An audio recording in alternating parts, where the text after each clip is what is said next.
నాన్న, నా పెళ్లి ఎప్పుడు? అమ్మా, నాన్న ఎందుకు ఏడుస్తున్నాడు? నువ్వు కొట్టావా?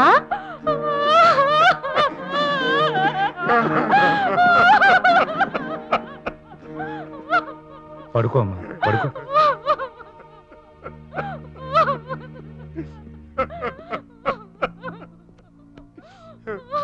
ఒకసారి బయటికి రండి.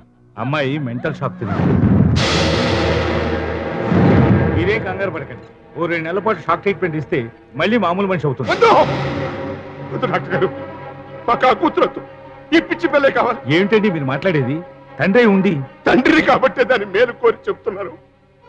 అది మళ్ళీ మామూలు మనిషి తన జీవితం నాశనమైపోయిందని తెలిసి జీవితాంతం అది కుమిలి కుమిలి ఏడుస్తూ ఉంటే అది చూస్తూ మేము వద్దు డాక్టర్ గారు, వద్దు. దానికి గతం గుర్తుకు రాకుండా దాని అలా పిచ్చి పిల్లగానే ఉండనివ్వండి. సంతోషంగా బతకనివ్వండి.